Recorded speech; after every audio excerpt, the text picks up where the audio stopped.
Vamos agora trabalhar com as duas operações seguintes. Nós vimos as 4 básicas, agora vamos começar com potenciação e radiciação. Continuando, né? Qual é a necessidade, qual é a operação, como é que a gente representa e o tipo de número. Então, necessidade, representar multiplicações sucessivas. Multiplicação sucessiva. Multiplicação do mesmo número. 6 vezes 6 vezes 6 vezes 6 vezes 6, trocentas vezes. A gente vai chamar isso de potenciação.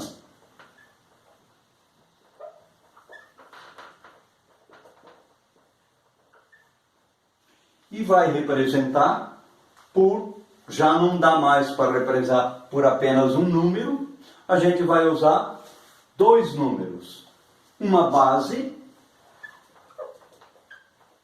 e um expoente. Bom, como é que a gente representa a potenciação? As calculadoras têm esse símbolo ou têm este símbolo. Então, ou uma setinha apontando para cima ou o asterisco, que é a representação formal nas calculadoras. No papel a gente vai representar uma base e um expoente. Base é o número de baixo. Então, base e o expoente é o número de cima.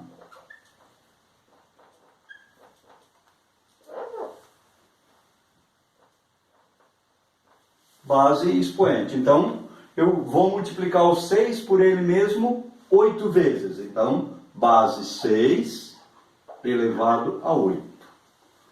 8 é o número que indica quantas vezes o 6 foi multiplicado. E o 6 é o número que está sendo multiplicado. Então, ao invés de eu escrever 6 vezes 6 vezes 6 vezes 6, 8 vezes, eu vou fazer assim, 6 elevado a 8º.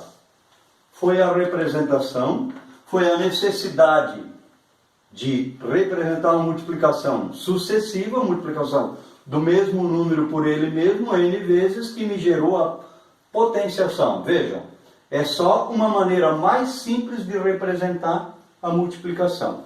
Multiplicação com mesma base. Então aparece a base e o expoente. Base, o número de vezes que está sendo... Base, o número que está sendo multiplicado. O expoente, o número de vezes que eu vou multiplicar. E aí essa operação se deu o nome de potenciação.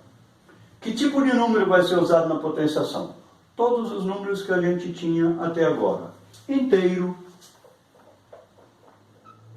O primeiro era o natural. O segundo era inteiro. Depois, racional. Depois, irracional. Esses são os números necessários para... Claro que entre os racionais vão estar frações, vão estar também os decimais, tudo maneira de representar um número racional. E os irracionais. Então, essa é a operação potenciação. Ela merece um capítulo à parte para a gente ver as nuances, as operações que tem a potenciação. No próximo vídeo a gente faz propriedades de potenciação. A radiciação vai ser o quê? Vai ser a operação inversa da potenciação. Então, não há uma necessidade específica para que gerou a potenciação. O que gerou a radiciação foi a operação inversa. Se eu quiser fazer o contrário, eu tenho um número elevado a um determinado expoente. Eu quero saber qual é o número que foi elevado a esse expoente e que deu esse número. Então vai aparecer a radiciação. O que é a radiciação? A radiciação é a operação inversa da potenciação. Claro que assim como a potenciação, quando a gente começou a divisão, ela começou a já ter alguns pré-requisitos que a gente vai ter que ver depois. Multiplicação, adição, subtração não tem problema nenhum. Quando eu começo a divisão, eu tenho algumas coisas que eu não posso fazer. Quando eu tenho a potenciação, também não tenho problema nenhum.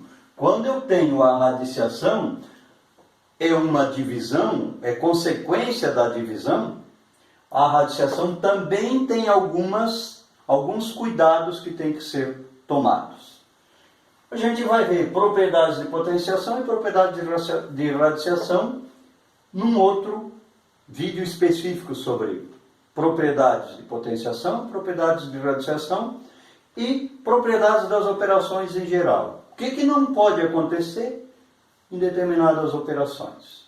Então, a radiciação é o quê? É a inversa da potenciação. Então, se eu faço, eu tenho aqui, 2 na terceira igual a 8. Ou seja, se eu quiser a inversa, eu vou fazer o quê? Qual é o número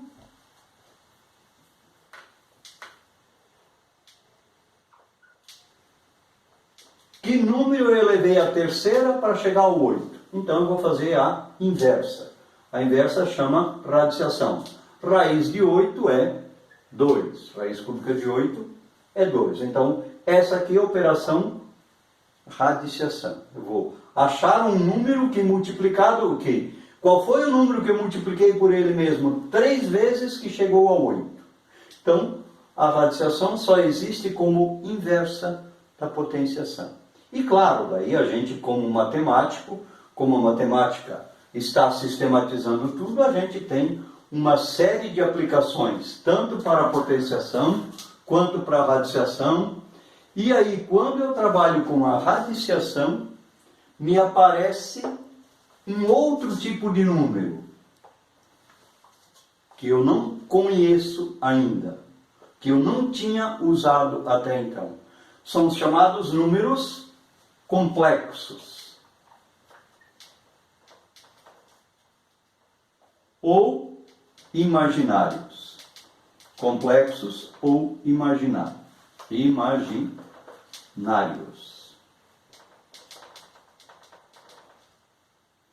Quer dizer, são números que eu só consigo imaginá-los na matemática. Imaginava-se que eles só existiam na imaginação de matemáticos. Depois, com o desenvolvimento da trigonometria e da eletrônica, se descobriu alguns comportamentos que são exatamente regidos pelos números complexos. Então,